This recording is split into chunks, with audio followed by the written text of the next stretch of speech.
कुठल्या कामात आणि काही करताना जर अपयश आलं ना, तर नक्कीच मी सांगतो महादेवांकडे बघा. महादेव वर्षानुवर्ष तपस्या करतात.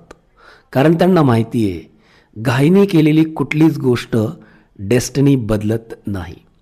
तसंच आपल्या मॅनेजमेंटमध्ये सुद्धा असंच आहे. प्लॅनिंग, प्रोसेस, पेशन्स ही तपस्याच आहे. मीटिंगच्या आधी तयारी नाही केली तर फेल्युअर नक्कीच मिळणार. टीमला समजून नाही घेतलं तर डिसिजनची बोंबाबोंबच होणार. फायनान्समध्ये तपस्या म्हणजे रिस्क ॲनालिसिस, लॉ वाचण्याची सवय, प्रत्येक गोष्ट अंडरस्टँड करण्याची सवय.